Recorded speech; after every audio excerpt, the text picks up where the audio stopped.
Hello, and thank you for joining us on the Business Finance Expert Network. I'm Jack Sweeney, and we're pleased to bring you another research bulletin where we explore survey findings of interest to finance executives.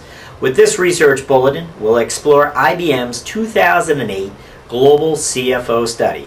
Now, Michael Schreck, Global and America's Business Intelligence Leader for IBM Business Consulting Services, recently sat down with us to discuss the findings, and you'll be viewing that discussion in just about 60 seconds. But first, we thought we'd explore some of the new findings with you.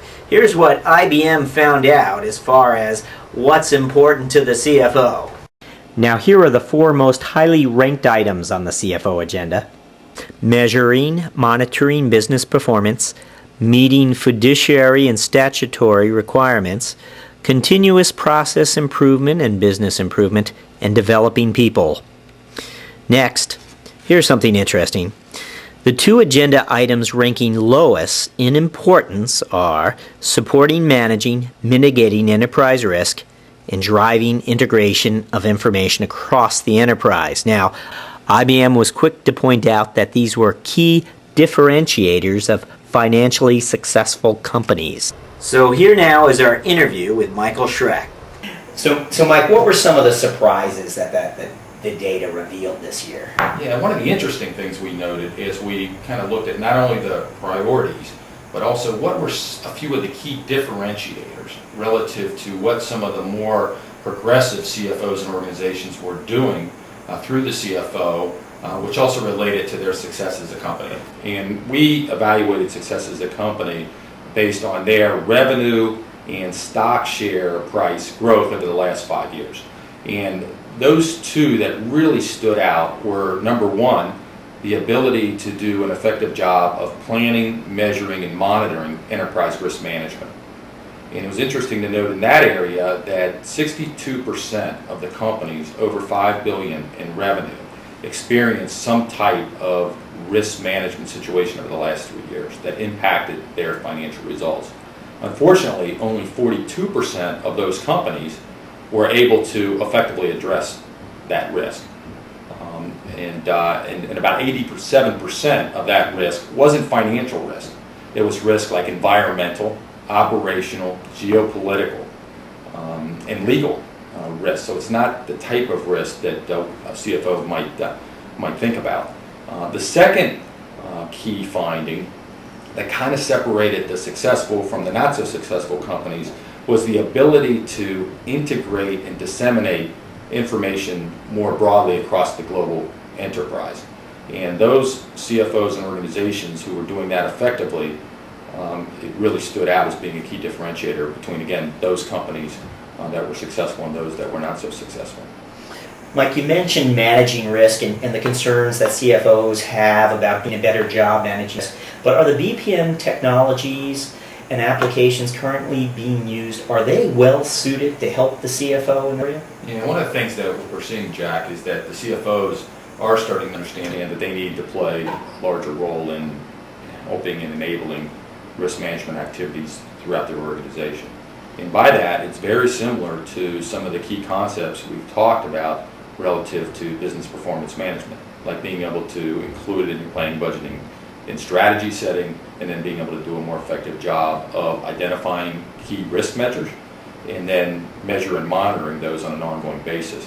What we're seeing some of the more progressive companies doing is actually incorporating those key risk measures along with their key performance measures as part of an overarching business performance management infrastructure and process. If I'm a CFO and I am concerned that my information isn't being disseminated across my enterprise, are there strategies or approaches or technologies that can help me? What's the plan here? Yeah, what can help me do I think this? one of the challenges, Jack, is that organizations have moved from being initially domestic to multinational, which means they have operations in a few countries, to being international. We're now uncovering much of the world to what we talk about in the survey as being globally integrated enterprises. And when we talk about that, and we talk about that relative to information integration and dissemination, what we really mean is that organizations are looking at how they can do a more effective job of standardizing not only the data and the information around concepts like one version of the truth and some of the core BPM principles, and also master data management is becoming a more important part of these solutions. But it also includes being able to standardize the people, process, organizations. So one of the things the survey talks about is the globally integrated finance organization. And then lastly, the tools and technologies. And organizations are getting, again, very focused on how can we standardize on a suite of business performance management tools and technologies that we can deploy consistently around the world.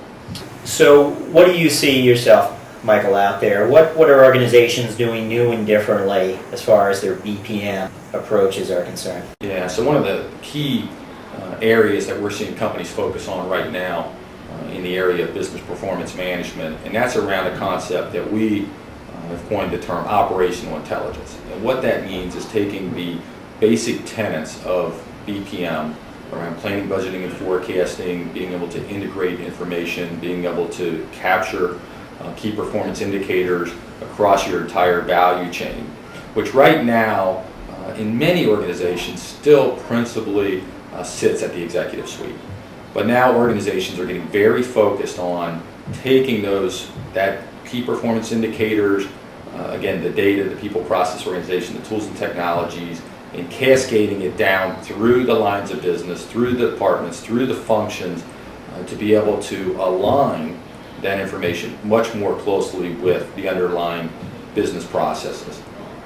The other kind of dynamics that we're seeing in the marketplace right now that feed into that is we really see operational intelligence as being the convergence of SOA, tools and technologies, because we think in order to be successful in supporting a globally integrated enterprise with these BPM concepts, they need to be web-enabled. Around business process transformation, again, another high priority identified by the CFOs, also in our recent CEO study, as organizations look to driving cost and improving productivity throughout their organizations. They're very focused on business process transformation. And we believe that through BPM and business intelligence, that we, the BPM business intelligence market, need to be able to deliver the information and the analytics that support business process transformation and take advantage of that SOA technology. So as we look at the future of BPM, we really see those BPM concepts getting driven down into much lower levels of organizations. You know, there's no question one of the things the survey revealed was a pretty sizable gap between CFOs saying how important people development is and how effective they're being at developing their people. Why is that, and what are CFOs, what should they be doing? Yeah, that's right, Jack, and I actually was very encouraged to see that that was identified. Developing our people is the fourth highest priority for CFOs. So it's really near the top of the list of all the criteria we've asked them to respond to. And you're right, yeah, there's a big gap. You know, why is that? And I think the reason that there's a gap is I think that demands and the skills required to be an effective finance professional today is changing. And I think as we look forward, these financial professionals are going to spend less time chasing numbers, entering information into spreadsheets, entering journal entry. A lot of that is going to be automated. And so I think we're going to be very successful, and we're seeing in some leading companies today, of allowing those professionals to spend more time doing what we want them to do, what they enjoy doing, and that is analyzing the information, really understanding how that information relates to the business, and providing tremendous value. And therefore, so when you look at the skills that are going to be required, it's not just accounting skills in knowing debits and credits and basic accounting. It's going to be, do I understand the business? Do I have the technology skills? Do I have the analytical skills? So organizations are going to be looking to develop within finance much more rounded professionals who, again, can respond to the need to be able to analyze and provide not only traditional financial information externally to meet the statutory, regulatory, and auditing requirements, but the real value is how can we turn that around and leverage information to help our organizations across, again, the globally integrated enterprise be more successful. Michael Schreck, thank you for being with us. It's my pleasure.